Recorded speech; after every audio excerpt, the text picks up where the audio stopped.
Bonjour à tous, j'espère que vous allez bien. Je vous retrouve aujourd'hui pour une nouvelle vidéo. Il s'agit de mon book haul du mois d'août.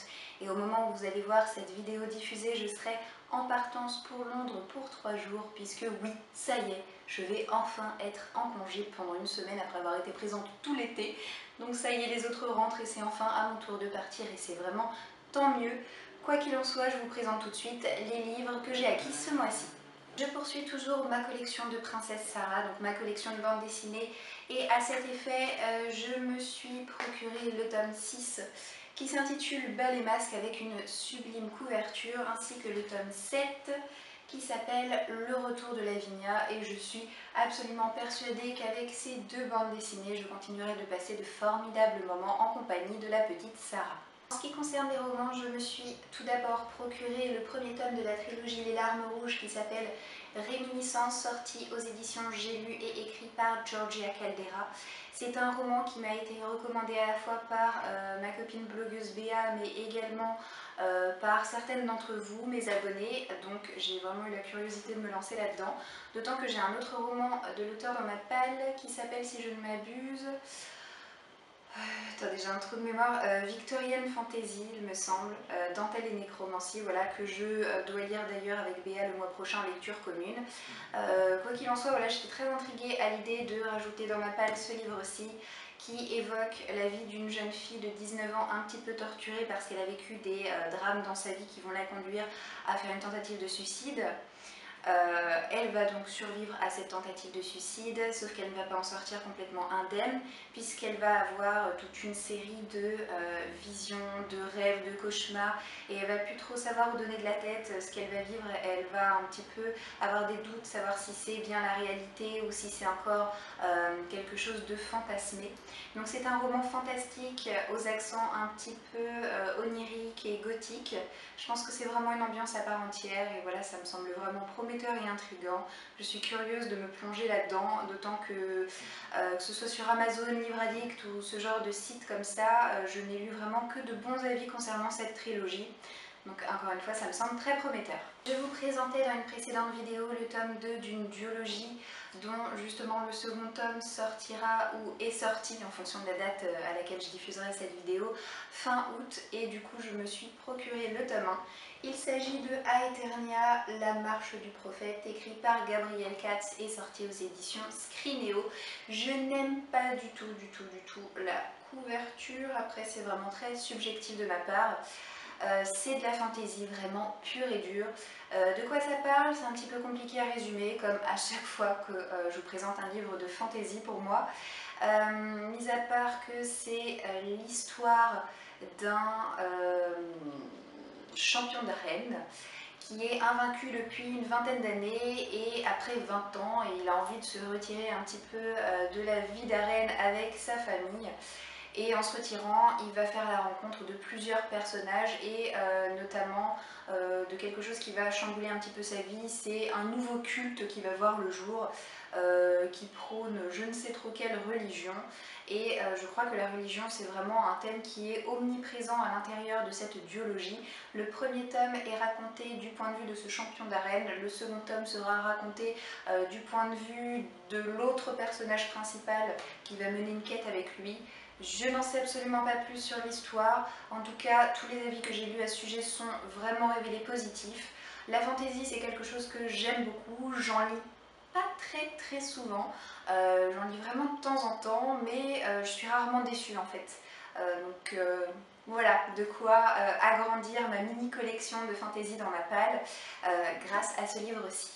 Je me suis également procuré une romance historique que j'avais déjà repérée au salon du livre, sur laquelle j'avais failli craquer au salon tellement la couverture est absolument splendide. Il s'agit de Ronces et d'écume, écrit par Daniel Ghiziano et sorti aux éditions Rebelle. Je suis absolument fan de cet objet livre, vraiment la couverture est de toute beauté, et en plus de ça, le résumé me semblait vraiment très intéressant puisqu'on va suivre une jeune personne qui s'appelle Evie, qui a vécu plusieurs années dans un pensionnat en Angleterre et qui va finalement retrouver sa terre natale en Irlande. À la sortie de son pensionnat, elle va assister à une espèce de bal masqué où tout le monde est déguisé, et au réveil le lendemain, elle va se rendre compte qu'elle s'est mariée sans même s'en rendre compte.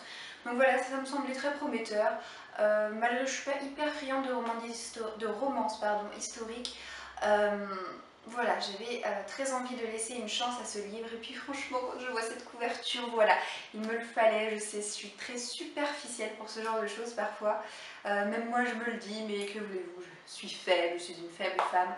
En tout cas, je suis vraiment ravie de m'être procuré ce livre et j'espère pouvoir vous en dire bientôt des nouvelles. Après la romance historique, la romance contemporaine, je vais vous parler d'un livre que vous connaissez tous, ou si vous n'avez pas lu, vous en avez au moins entendu parler. Il s'agit de Hopeless, écrit par Colleen Hoover et sorti aux éditions Territoire. Je me suis procuré le mois dernier Indécent. Je vous l'ai dit, je commencerai par ce livre-ci de l'auteur et puis j'enchaînerai ensuite avec Hopeless. Quoi qu'il en soit, c'est un livre qui me tente bien, malgré que j'arrive 10 ans après tout le monde, mais en général c'est ce qui se produit. J'aime pas trop lire en fait un livre qui fait un véritable phénomène médiatique en même temps que les autres. C'est comme ça, moi ça me dérange pas du tout de passer après.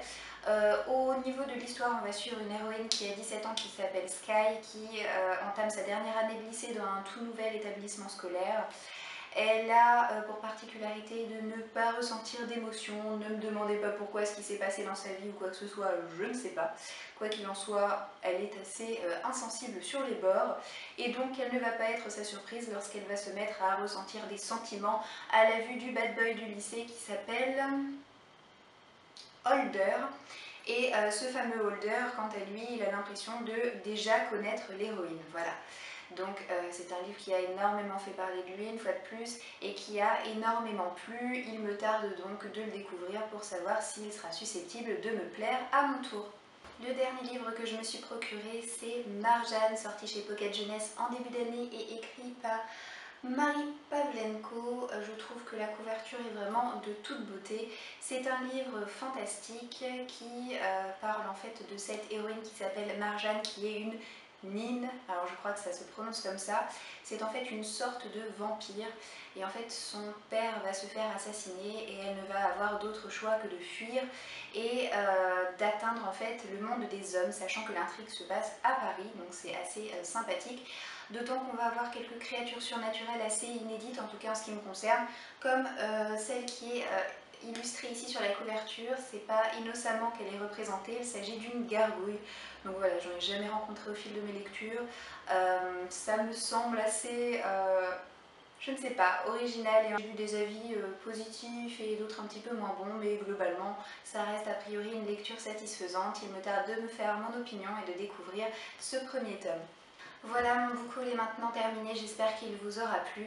N'hésitez pas à me dire ce que vous pensez de mes dernières acquisitions.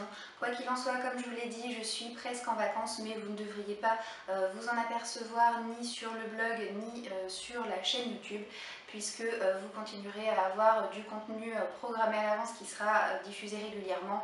Et en ce qui concerne la chaîne, vous continuerez à avoir une vidéo au rythme d'une fois par semaine, donc ça ne posera pas de problème.